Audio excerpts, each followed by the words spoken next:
ನಮಸ್ತೆ.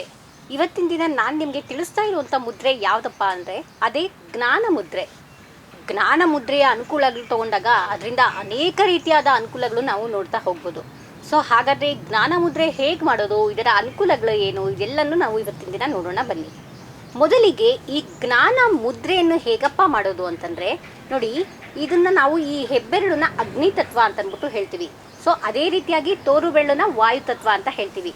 ಸೊ ಈ ವಾಯು ತತ್ವ ಮತ್ತು ಅಗ್ನಿ ತತ್ವವನ್ನು ಈ ರೀತಿ ನಿಯಂತ್ರಣದಲ್ಲಿ ಈ ವಾಯು ಮತ್ತು ಈ ಅಗ್ನಿಯನ್ನು ಭೇದಿಸಬೇಕು. ಸೊ ಈ ರೀತಿ ಮಾಡಿ ಇನ್ನು 3 ಬೆರಳುಗಳು ಏನಿದೆ, ಈ ಆಕಾಶ ತತ್ವ, ಪೃಥ್ವಿ ತತ್ವ, ಜಲತತ್ವವನ್ನು ಇದನ್ನು ಎಂಗೇಜ್ ಆಗಿ ಇರಿಸಬೇಕು. ನೋಡಿ, ಈ ವಾಯು ತತ್ವ ಮನಸ್ಸಿನ ಕಾರಕ ತತ್ವವಾಗಿದೆ. ಸೊ ಅದೇ ರೀತಿಯಾಗಿ ಅಗ್ನಿ ತತ್ವ ಅಂತ ಅನ್ನೋದು ಏನಂದರೆ ನಾಭಿಯಿಂದ ಮೇಲ್ಮುಖವಾಗಿ ಹಾಗೂ ಕೆಳಮುಖವಾಗಿ ಚಲನೆ ಮಾಡುವಂತಹ ಎಲ್ಲ ವಾಯುಗಳನ್ನು ಅದು ನಿಯಂತ್ರಣದಲ್ಲಿ ಇಟ್ಕೊಂಡಿರುತ್ತೆ. ಸೊ ಹಾಗೆ ಎಲ್ಲ ವಾಯುಗಳು ಈ ಅಗ್ನಿ ತೇಜ ತತ್ವದಿಂದ ಅದು ನಡೀತಾ ಇರುತ್ತೆ. ಸೊ ಹೀಗಿರುವಾಗ ವಾಯು ತತ್ವ ಮನಸ್ಸಿಗೆ ಚಂಚಲ ಕಾರಕವಾಗಿರೋದ್ರಿಂದ ಅದನ್ನು ಅಗ್ನಿ ತತ್ವದಿಂದ ಭೇದಿಸಿದಾಗ ಸೊ ಈ ರೀತಿಯಾಗಿ ಮಾಡಿದಾಗ ಏನಾಗುತ್ತೆ ಅಂತಂದರೆ ಸೊ ನಮ್ಮ ಮೆದುಳಿನಲ್ಲಿರುವ ಅನೇಕ ನರತಂತುಗಳಿಗೆ ಪ್ರಾಣಶಕ್ತಿ ಅನ್ನೋದು ಅದು ಸಂಚಾರ ಆಗುತ್ತೆ. ಸೊ ಅದೇ ರೀತಿಯಾಗಿ ಐಚ್ಛಿಕ ಹಾಗೂ ಅನೈಚ್ಛಿಕ ಅನೇಕ ನರಗಳು ಚೆನ್ನಾಗಿ ಕೆಲಸ ಮಾಡೋದಕ್ಕೆ ಇದು ಸಹಾಯಕಾರಿಯಾಗಿದೆ. ಅಷ್ಟೇ ಅಲ್ಲ, ಈ ಒಂದು ಜ್ಞಾನ ಮುದ್ರೆಯಿಂದ ಸೊ ನಮ್ಮ ಅಲ್ಲಿರುವಂತಹ ಪಿಟ್ಯೂಟರಿ ಹಾಗೂ ಪೀನಲ್ ಗ್ರಂಥಿಗಳು ಚೆನ್ನಾಗಿ ಕೆಲಸ ಮಾಡೋದಕ್ಕೆ ಇದು ಸಹಾಯಕಾರಿಯಾಗಿದೆ. ಸೊ ನೋಡಿ, ನಮ್ಮ ಮೆದುಳಾಗಿರಬಹುದು, ಹಾಗೆ ಮೆದುಳಿನಲ್ಲಿರುವ ಅನೇಕ ರೀತಿಯಲ್ಲಿರುವಂತಹ ಈ ಒಂದು ಸ್ರವಿಕೆಗಳು ಅಂತಂದ್ಬಿಟ್ಟು ನಾವು ಹೇಳ್ತೀವಿ. ಸೊ ಅದೇ ರೀತಿಯಾಗಿ ಹಾರ್ಮೋನ್ಗಳು ಅಂತಂದ್ಬಿಟ್ಟು ಹೇಳ್ತೀವಿ. ಸೊ ಅದರಲ್ಲಿ LH ಆಗಿರಬಹುದು, ಹಾಗೆ FSH ಆಗಿರಬಹುದು. ಸೊ ಈ ರೀತಿಯಾಗಿ ಅನೇಕ ರೀತಿಯಾಗಿ ಅಡ್ರಿನಲ್, ಸೊ ಎಲ್ಲ ಒಂದು ಹಾರ್ಮೋನ್ಗಳನ್ನು ಬ್ಯಾಲೆನ್ಸ್ ಮಾಡೋದು, ಹಾಗೆ ಅದನ್ನು ನಿಯಂತ್ರಣದಲ್ಲಿ ಇಟ್ಟುಕೊಳ್ಳೋದು ಹೇಗೆ ಅಂದರೆ ಅದು ಪೀನಲ್ ಹಾಗೂ ಪಿಟ್ಯೂಟರಿ ಗ್ಲ್ಯಾಂಡ್ಗಳಿಂದ ಸಾಧ್ಯವಾಗಿದೆ. ಸೊ ಹೀಗಿರುವಾಗ ಪಿಟ್ಯೂಟರಿ ಗ್ರಂಥಿಗೆ ಪ್ರಾಣಶಕ್ತಿಯನ್ನು ಏರ್ಪಡಿಸುವಲ್ಲಿ ಈ ಒಂದು ಜ್ಞಾನ ಮುದ್ರೆ ಅನ್ನೋದು ಅನೇಕ ರೀತಿಯಾಗಿ ಕೆಲಸ ಮಾಡ್ತಾ ಹೋಗುತ್ತೆ.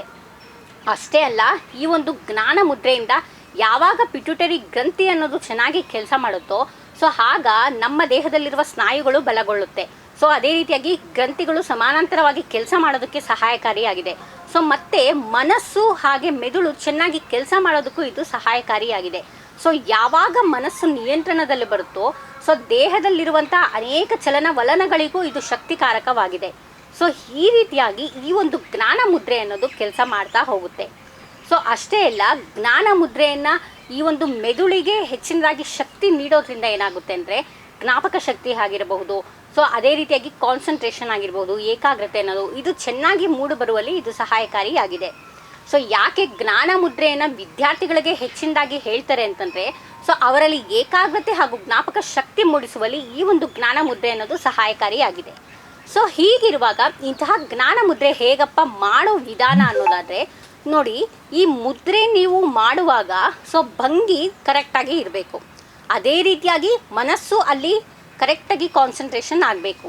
ಅದೇ ರೀತಿಯಾಗಿ ಕರೆಕ್ಟಾಗಿ ನಿಮ್ಮ ಉಸಿರಾಟ ಸಹನೂ ಅದಕ್ಕೆ ಮ್ಯಾಚ್ ಆಗಬೇಕು. ಸೊ ಈ ರೀತಿಯಾಗಿ 3 ಒಂದು ಸಮಾನಾಂತರವಾಗಿ ಏರ್ಪಟ್ಟಾಗ ಆ ಒಂದು ಮುದ್ರೆ ಅನ್ನೋದು ನಿಮ್ಮ ದೇಹದಲ್ಲಿ ಕೆಲಸ ಮಾಡ್ತಾ ಹೋಗುತ್ತೆ. ಸೊ ಹೀಗಿರುವಾಗ ಈ ಮುದ್ರೆನ ಹೇಗೆ ಪ್ರಾಕ್ಟೀಸ್ ಮಾಡೋದು ಅನ್ನೋದನ್ನು ನೋಡೋಣ ಬನ್ನಿ. ಮೊದಲಿಗೆ ನೀವು ಜ್ಞಾನ ಮುದ್ರೆಯನ್ನು ಈ ರೀತಿಯಾಗಿ ಹೆಬ್ಬೆರಳು ಹಾಗೂ ತೋರು ಬೆರಳನ್ನು ಬಳಸ್ಕೊಂಡು ಈ ರೀತಿಯಾಗಿ ಮುದ್ರೆ ಮಾಡಿದ ನಂತರ ಸೊ ನೀವು ಈ ರೀತಿಯಾಗಿ ನಿಮ್ಮ 2 ತೊಡೆಗಳ ಮೇಲೆ ಈ ಮುದ್ರೆಗಳನ್ನು ಇಟ್ಕೊಂಡು ಸೊ ಅದು ಮೇಲ್ಮುಖವಾಗೇ ಇರಬೇಕು. ಸೊ ನಿಮ್ಮ ಅಂಗೈನ ಮೇಲ್ಮುಖ ಏನಿದೆ ಸೊ ಅದು ಈ ರೀತಿಯಾಗಿರಬೇಕು. ಯಾಕಂದರೆ ಸೊ ಏನಿದು ಕಾಸ್ಮಿಕ್ ರೇ ಸದೃಶ್ಯ ಕಿರಣಗಳನ್ನೋದು ನಮ್ಮ ಈ ಒಂದು ಕೈಗಳ ಒಂದು ಮುಖಾಂತರವಾಗಿ ಹರಿಯೋದ್ರಿಂದ ಏನಾಗುತ್ತೆ ಅಂತಂದರೆ ಸೊ ನಾವು ಮೇಲ್ಮುಖವಾಗಿ ಇದನ್ನು ಇಟ್ಕೊಬೇಕಾಗುತ್ತೆ. ಸೊ ನಿಧಾನವಾಗಿ ನಿಮ್ಮ ಎಲ್ಲ ಮನಸ್ಸುಗಳು ಆ ಮುದ್ರೆಗಳನ್ನು ಕಾನ್ಸಂಟ್ರೇಟ್ ಮಾಡಬೇಕಾಗುತ್ತೆ.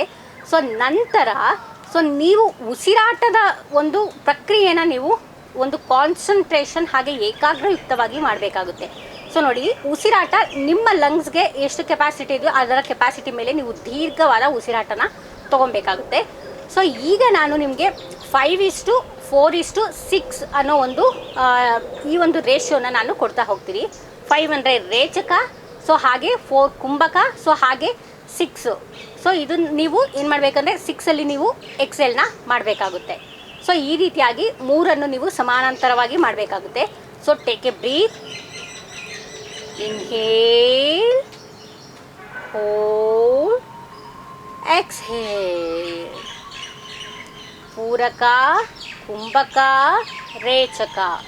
ಉಸಿರನ್ನ ತಗೊಳ್ಳಿ, ಪೂರಕ, ಉಸಿರನ್ನ ಹೋಲ್ಡ್ ಮಾಡಿ, ಕುಂಭಕ, ಬ್ರೀತ್ ಔಟ್, ಉಸಿರನ್ನ ಬಿಡಿ, ರೇಚಕ.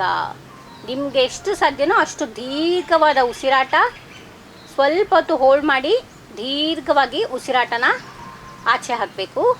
So do with me.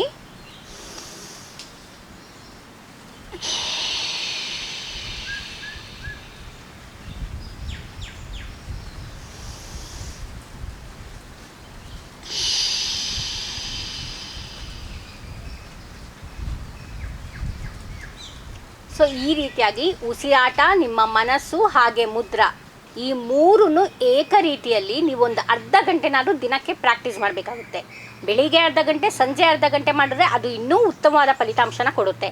ನಿಮಗೆ ಟೈಮ್ ಇಲ್ಲ ಅಂದರೆ ಬೆಳಿಗ್ಗೆ ಏನು ಈ ಬ್ರಾಹ್ಮಿ ಮುಹೂರ್ತ ಅಂದಾಗ ಆ ಮುಹೂರ್ತದಲ್ಲಿ ಎದ್ದು ಅರ್ಧ ಗಂಟೆ ನೀವು ಈ ಮುದ್ರೆನ ಪ್ರಾಕ್ಟೀಸ್ ಮಾಡೋದ್ರಿಂದ ಖಂಡಿತವಾಗಿಯೂ ಯಾವುದೇ ವಿದ್ಯಾರ್ಥಿಗಳಿಗೆ ಯಾವುದೇ ರೀತಿ ಪ್ರಾಬ್ಲಮ್ ಇಲ್ಲಿ, ಕಾನ್ಸಂಟ್ರೇಷನ್ ಪ್ರಾಬ್ಲಮ್, ಹಾಗೆ ಇನ್ನಿತರ ಜ್ಞಾಪಕ ಶಕ್ತಿ ಪ್ರಾಬ್ಲಮ್, ಅಥವಾ ಓದೋದಕ್ಕೆ ನಂಗೆ ಆಸಕ್ತಿ ಬರ್ತಾ ಇಲ್ಲ ಅನ್ನೋದು, ಸೊ ಇದೆಲ್ಲದರನ್ನು ನಿಯಂತ್ರಣ ಮಾಡಿ ಸೊ ನಿಮಗೆ ಉತ್ತಮವಾದ ಫಲಿತಾಂಶ ನೀಡುವಲ್ಲಿ ಈ ಮುದ್ರೆಗಳು ಸಹಾಯಕಾರಿಯಾಗಿದೆ.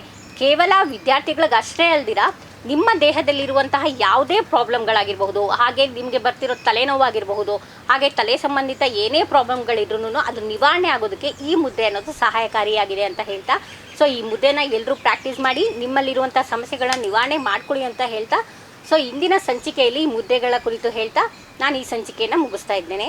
ನಮ್ಮ ಚಾನಲ್ನ ನೀವು ಇನ್ನೂ ಸಬ್ಸ್ಕ್ರೈಬ್ ಮಾಡಿಲ್ಲ ಅಂದರೆ ಸಬ್ಸ್ಕ್ರೈಬ್ ಮಾಡಿ, ಹಾಗೆ ಫಾಲೋ ಮಾಡಿ, ಲೈಕ್ ಮಾಡಿ ಅಂತ ಹೇಳ್ತಾ ಈ ಸಂಚಿಕೆಯನ್ನು ಮುಗಿಸ್ತಾ ಇದ್ದೀನಿ. ನಮಸ್ಕಾರ.